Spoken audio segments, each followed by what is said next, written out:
Where are you from? I am from Dallas, Texas. I grew up in a small town called Lancaster, and I also graduated from there as well.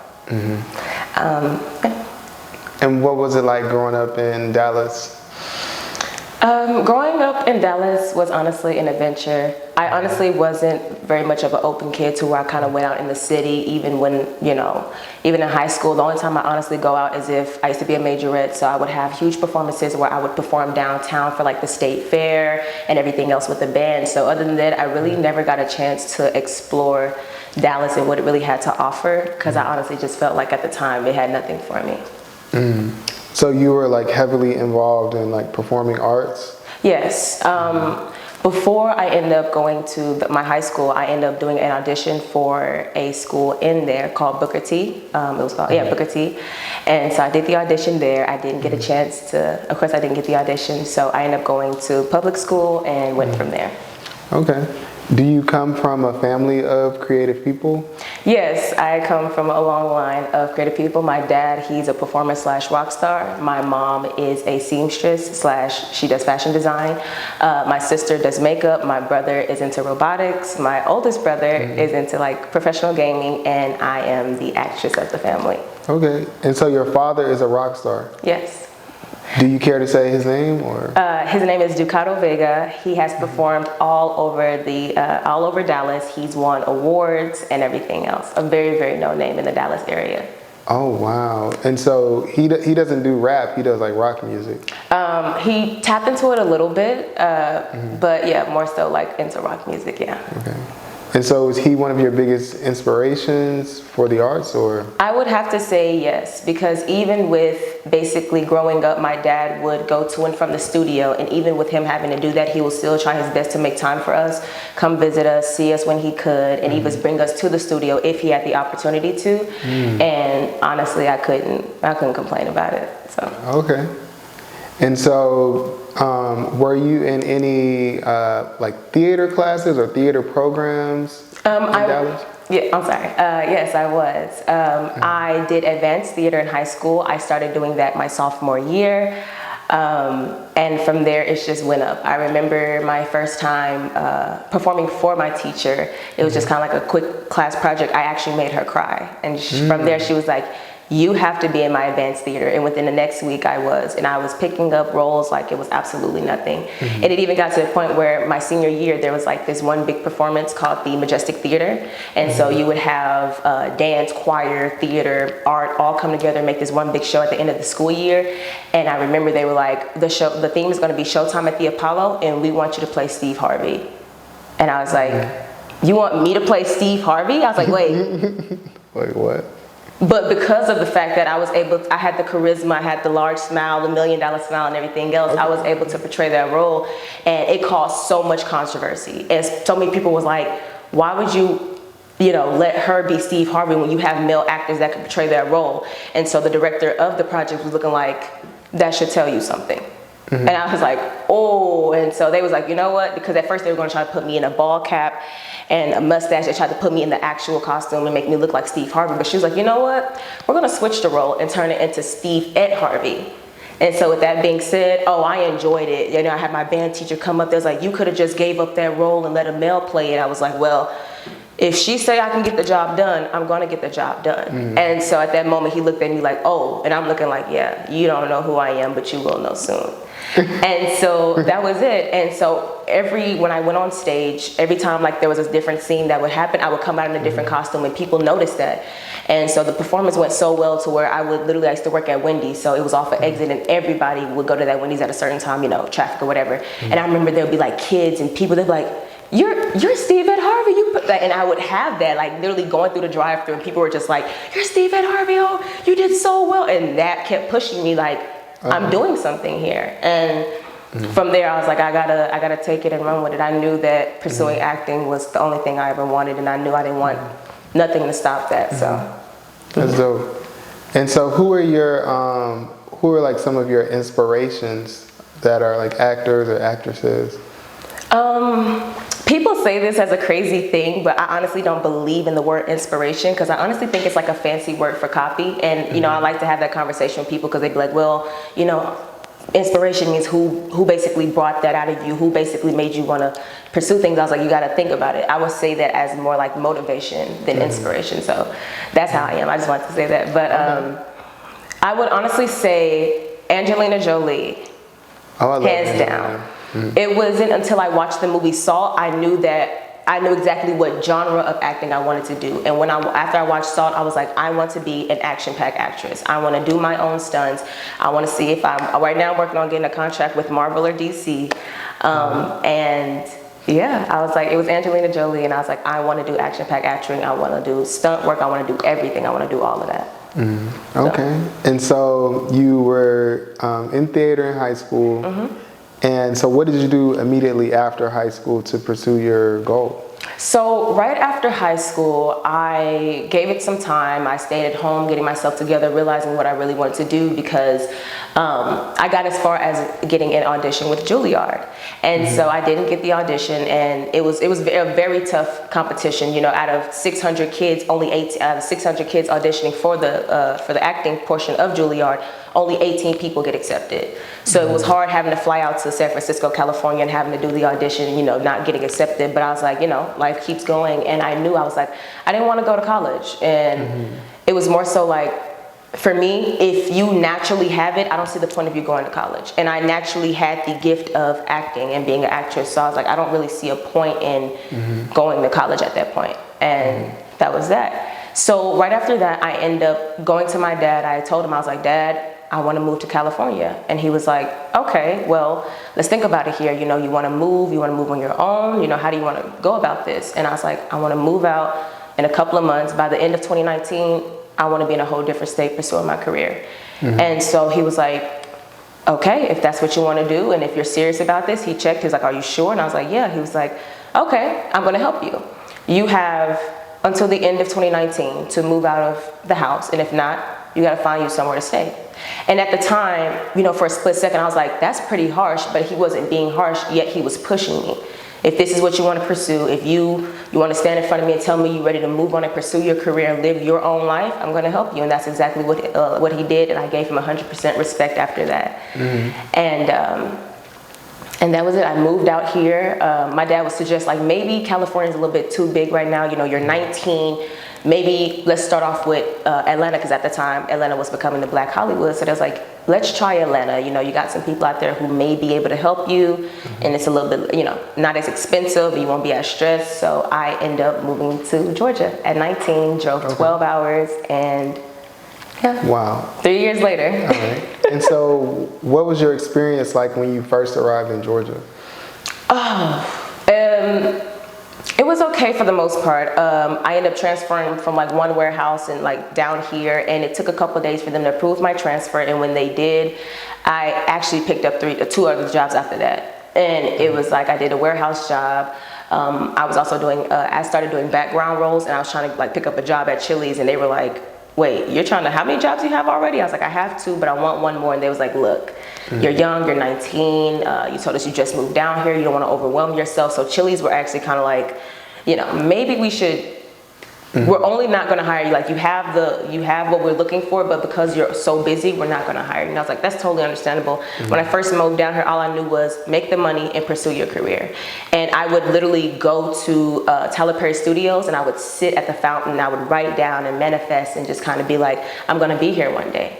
And so I was like, okay, I know I don't have access to go straight on set and just start talking to people, make connections, but I'm going to start building that, giving that myself that surrounding of like getting used to what's around me. And at the time when I moved, I was so close to Atlanta in the city, so I would go over there, like I said, I would go to the studio, sit there, and just kind of, you know, one day I may be able to work with him. And that was that. So a little complications happened here and there. And at the age 20, I ended up getting my own apartment. And when I did, it ended up resulting in me being homeless. It was a very shitty apartment. I wasn't aware at the time that Atlanta was Atlanta, depending on what part of Atlanta you go to.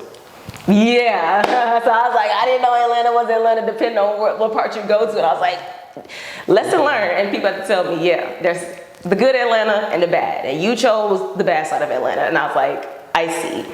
And so it resulted in me being homeless, and I had to choose at that moment. I was like, okay, because it was bad to the point where I ended up losing part of my possessions and my health was at risk. I would like break out in rashes, and I was like, what's going on? And so I ended up getting like a severe black mold like outbreak in my apartment, and they weren't like doing anything to fix it. I was like, okay, at this point, this is where, you know, me becoming an adult and responsibility and basically survival mode is going to have to come in. I'm going to have to choose between me, my health, and my possessions, or basically having to settle with being in four walls that could literally cost me the rest of my possessions and my health in the future. And so I sat and I thought about it. I was like, me being homeless? Like, I'm 20. I'm like, I don't know. Like, me being homeless. And so I was like, I have to choose me and my possessions and whatever I had left. And so I ended up becoming homeless for a year. But in the process, I did not let that stop me. I was like, I still need to be able to find a way to pursue my career as an actress while this is happening. And when that happened, they ended up getting really, really strict on the vaccine mandate, to where the acting industry got like so secluded to where you have to be vaccinated. And so for a while, I wasn't picking up any roles. When I first moved down here, I was going on set every now and again. And my first time being on set, I ended up working on set of Dynasty, and that was so fun. Okay. And I was able to work like a little bit alongside Elizabeth Gillies, and I was like, that's pretty cool. That's a story for another day. So I had to think at that moment. I was like, okay, right now I'm kind of on a break from picking up roles right now until I get vaccinated or they calm down with the vaccine mandate in the industry. So what can I do? Like, I'm homeless.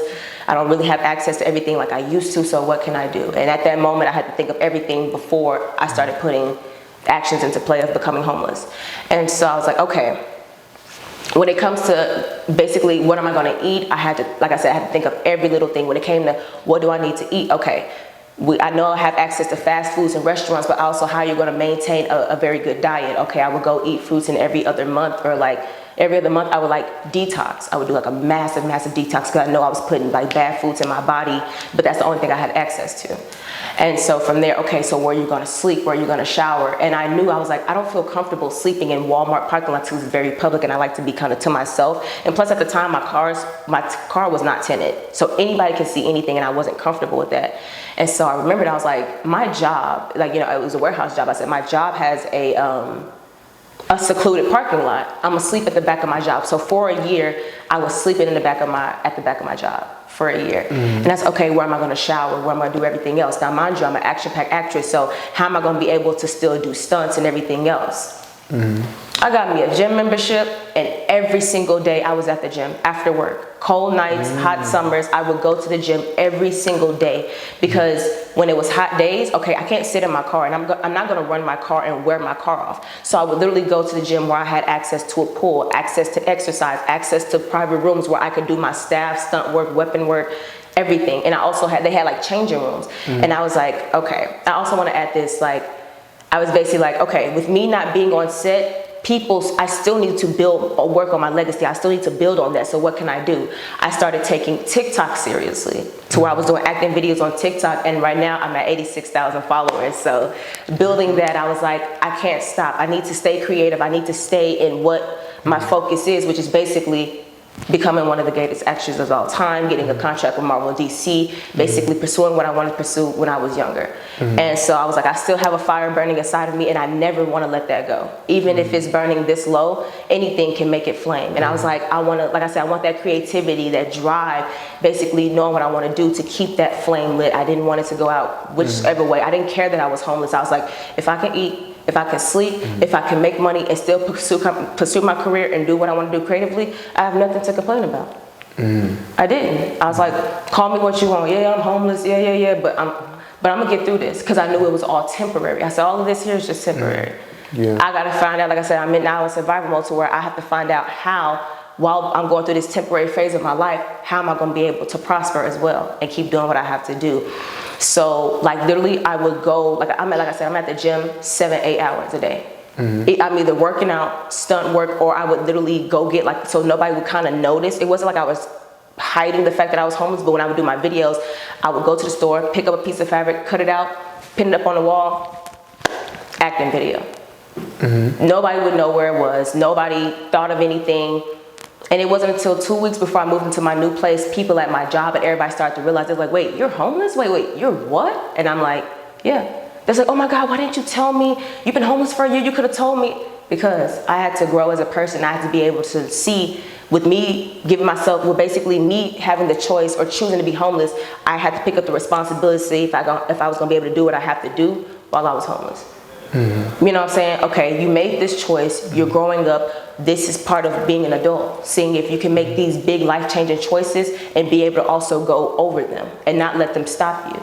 This was a make or break situation, and I wasn't afraid, I wasn't backing down. I was like, man, look, and literally I would get off work at 9 a.m. and I would not go to sleep until midnight.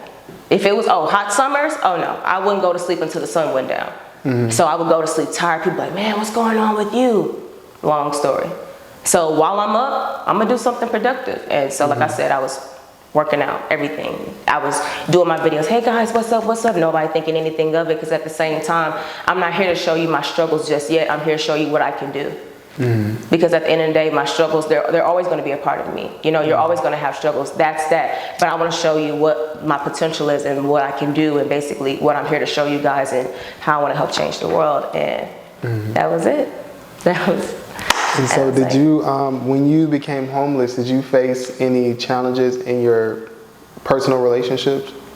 Yes. It took me probably like 2 months before I moved into my new place to realize, like, when I would meet people, I'm always honest, upfront, and I would tell people when I meet them, look, I moved down here by myself, I'm homeless and everything else. Take that information and do what you will, but I'm gonna always be honest with you upfront, because what's the point of lying when the truth is always gonna reveal itself? And so people be like, oh, okay, cool, like, thank you for that, you real. But they'll sit there and tell me that whole little speech and I'll never hear from them again. And that was understandable, but at the time I never knew why, until one of my friends was like, sometimes people act like that because they think that you're gonna get to a point where you may have to depend on them. And I was like, huh? I was like, when people meet me, they never, I never suspected that you were da-da-da. Like, yeah, I am. And people, I never suspected that, because how I carry myself and my demeanor and what I dress like. I'm like, look, just because I'm homeless don't mean I'm broken. Just because I'm homeless don't mean I'm gonna sit there and let myself sink into that mentality of being homeless when I'm not. Because I'm homeless, that doesn't change my character. That doesn't change who I am. It's not going to. Right. And so I wouldn't let it. Like I said, when you're in those situations, you got to see, all right, I'm at my obstacle. Am I going to get through this, or am I going to sit and let it consume me and turn me into something else that I'm not? And I was like, nah. So it was hard here and there, because with me being homeless, I wouldn't ask my family for money. I would try to always figure everything out on my own. And, it kind of made me separate from them for a little bit, but it wasn't like just a kind of, like I said, out of a shameful thing with what I was going through. More so like, I just want to learn, I want to grow, I want to get through this, I have to get through this, because at this moment, I'm the only one going through this. Y'all are, y'all are supporting me from 12 hours away, but I'm here in the moment going through this. So I just want to figure some things out, and I would like seclude myself from my family, sometimes from my friends, and yeah, that was it. How did being homeless change your perspective on, like, people? Honestly, it really didn't. If you're at your peak, people are gonna help you when they want to. If you're at your lowest, people are gonna help you if they want to. And I realized, I was like, it's kind of the same thing. Whether I had a 2-story apartment or whether I was in my car, people are gonna choose to act how they want. And it's like, at the end of the day, can you be mad at it? No, not really. But it just goes to show who really is gonna support you and who's there for you, who's really rooting for you and hoping that you get out of that situation that you're in. And so it didn't change my perspective on people at all. Like I said, regardless of your situation, whether you up, whether you down, they're gonna still show you the truth. And like I said, besides that, like being confused, like I'm like, wow, like you guys are meeting very like an honest person here. I'm open, I'm honest, I'm telling you everything from advantages, disadvantages. How could people be like, oh, ugh, like, oh, okay, cool. But I guess when people think about, oh, she's homeless, and especially when it comes to guys or whatever, they would expect that now she may try to cling on me, and no. I'm telling you that because that's what I'm going through, and that's what I'm getting through. See what I'm saying? That's what I'm going through, but that's also what I'm getting through. Right now I'm currently getting through being homeless and everything else, which means at the end of the day, I'm gonna get through it with or without your help, and I'm pretty sure I'm not gonna ask you for help. If I've been doing it this long, you think I'm gonna ask for help now? Unless I'm in a very down low situation where I really just need help from somebody. But at the time, you think we're gonna first meet, like, oh, hey, I'm homeless, so I just wanna let you know, 9 times out of 10, I'm gonna be asking you for help or a place to stay. Never did that. 9 times out of 10, if I ever stayed at someone's place, they offered. Oh, you want to come? I'm like, nah. And if so, I wouldn't stay no more than maybe a day or two. Never got comfortable. People can change on you, and I've had that happen countless of times in Georgia. And it was a heartbreaking thing because it was to the point where I would see some of those people as family, like, you know, and to see that switch up, I was just like, I've always tread lightly. When someone offered to help me, you know, thank you, I appreciate it. I truly am grateful, but I would never take advantage of the help that they were giving me, or I would never try to go above. You think I could stay 2 more nights? And thank you, I truly appreciate it. And, you know, if you offer to help me again, I will take the offer if I feel comfortable. And that was that. How do you maintain your faith while chasing your dreams? That one. Ooh. It was hard. The first couple of months, it was just kind of like, I'm here. Like, I'm here, this is happening.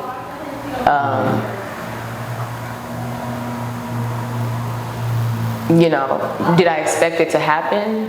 No. You know, just me being who I am, I'm like, I'm Aniyah Raine. I've never expected, you know, this to happen or stuff like that. But it was just that moment of like, what do you believe in?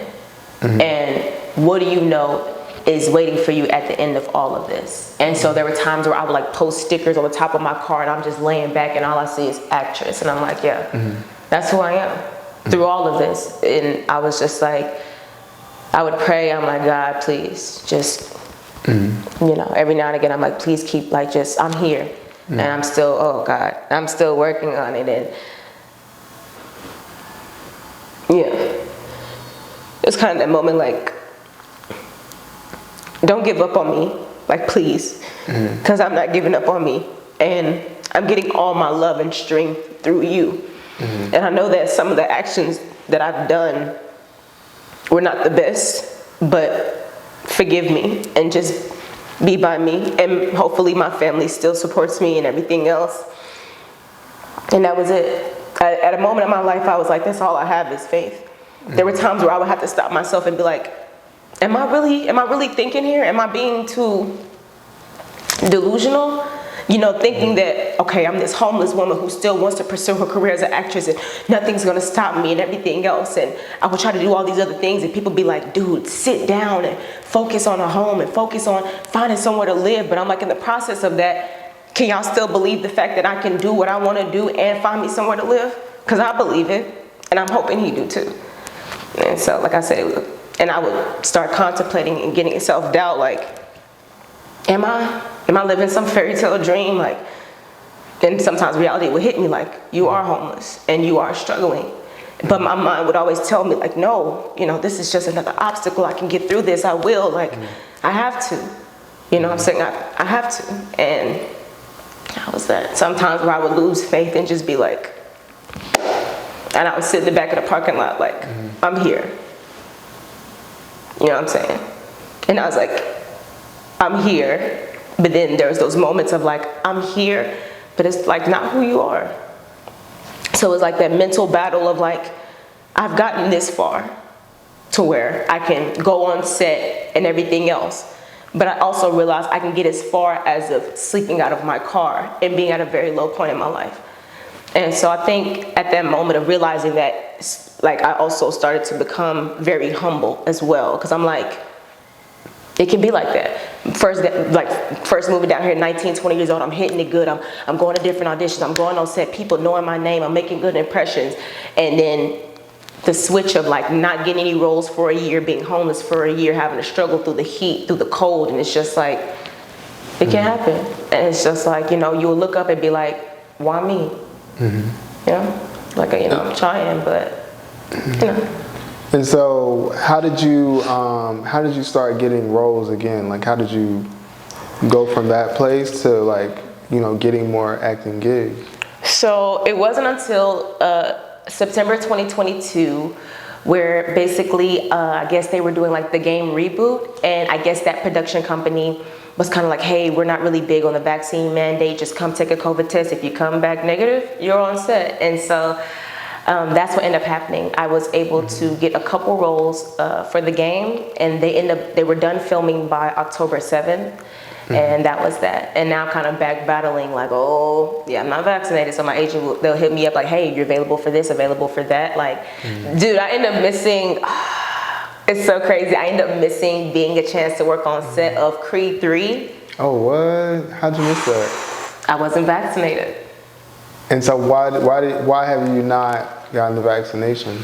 Medical conditions. Okay. And so, kind of heart problems. So with a medical condition, I had to choose between like, okay, I could be putting myself at risk because they came out with a statistic on the news saying basically anybody under the age of 30 who's been taking the vaccine up to a second dose has been experiencing heart inflammation. And I know of people that passed away from the vaccine, never caught COVID, got the vaccine, then caught COVID, gotten really sick, fatigue, it's different stories that I know about that vaccine. And I was just like, whew. But then as it come out, people have to tell me if you really want it, and if you really want to pursue what you want, you're going to do anything. You're going to do anything you have to do to get it done. And I'm starting to get into that moment in life where I'm like, this is like, at this point, nothing else is stopping me. I've overcame all these obstacles, which I know I have many more to come. But I was like, this is it, just this vaccine mandate. And I was like, I don't even want this stopping me. Like no more. Like the moment when they came out with Creed 3 and I saw Jonathan Majors, I was like, I can't believe this. Like I was like, I missed out on Jonathan Majors. And so I was like, oh yeah, I gotta get the vaccine. So I'm gonna take it one step at a time. But see, they want you to be fully vaccinated with the booster shot. I was like, whoa. I was like, wait. We're gonna take it one shot at a time. Yeah. But I'm definitely working on it. I was like, I'm gonna have to bite the bullet, and because I gotta keep going. I want to keep going, and like I said, it's a vaccine mandate. Only thing that's stopping me. And yeah. What has your experience as a woman in the film industry been like? Honestly, I haven't dealt with any type of. I haven't dealt with any type of those like scenarios to where like, okay, I'm seeing the level of like how men are being treated and women. I haven't experienced that quite yet, but I could say with like different roles of like being a stand-in and everything else, it is a bit of diversity there, sometimes on set, but yeah, I've never like really experienced that dynamic yet of like where like, okay, no, I'm seeing where it's like, okay, I haven't experienced it yet. Okay. What's your ultimate aspiration with your acting? My ultimate aspiration is to basically get to a point where I can reach out to people and they're convinced that the character that I brought to life moved them. When I honestly see, when you get to a point where you can make a fictional character, be so real to where people are moved by it and want to be like that character or like learn something from that character, I think that is one of the biggest biggest paid respects to actors because it takes a lot to get into that role, and so I love to see it. Like I was like, yeah, that's exactly what I want to do. I want to be able to portray that character to a point where people are like, dude, nah, that was a fire-ass character, but honestly, who was it playing that character? Okay, let's look her up. Aniyah Raine. I gotta see what else she can do. You know what I'm saying? And yeah. Just getting to that point where it's like I love that character and they did such an amazing job and Okay, I feel that. So for someone watching this who aspires to do what you do, what advice would you have for them? Honestly, have a plan and execute that plan. Execute that plan to the best of your abilities, and understand that sometimes with that plan, everything won't go as planned. And that's the moments where it becomes really important on, okay, with my plan going, kind of veering off a little bit, what can I do? And so always have, I wouldn't say always have a plan, but always know your next move. And it's okay to put a little bit of pressure on yourself, and it's also okay to ease up. You know what I'm saying? Don't be too hard on yourself, but also ask yourself questions like, if I do this and the way I have to go around this certain obstacle, is it going to put me in a dangerous situation that I know I can get myself out of, or anything? Don't put yourself in dangerous situations. But basically, what is it going to cost me? If I make this move, if I play this chess piece, is it really going to get me to where I need to go? And so keep your head up no matter what. It doesn't matter what your current situation is, as long as you keep fighting and basically going to where your end goal is, or working towards your end goal. Yeah, never give up. The moment that you start to doubt yourself and the moment you doubt yourself and what you're doing, you can go ahead and take a couple steps back for me, and it's okay to reevaluate. You know what I'm saying? Because you don't want to have that self-doubt just hanging on you, because it's going to stick with you. If you keep allowing it, it's going to stick with you. You start getting self-conscious, you start questioning everything. The moment you start doing all of that, all the pieces start to fall out of place. And it's just like, try to keep a level head, try to remain focused no matter what. And that's honestly it. You know what I'm saying? Know what you want to do. And also, like you said, basically know who you're doing it for. You know what I'm saying? Are you doing it for yourself? Are you doing it for family? Are you doing it to reach out to others and inspire others and motivate them to basically do what you're doing, or just motivate them to pursue their career in general? You know what I'm saying? Know exactly who you're doing it for, because, you know, we all, if you gotta live for something, otherwise you stand for nothing. So even if you're living for yourself, you got to, stand for something, or you live for nothing.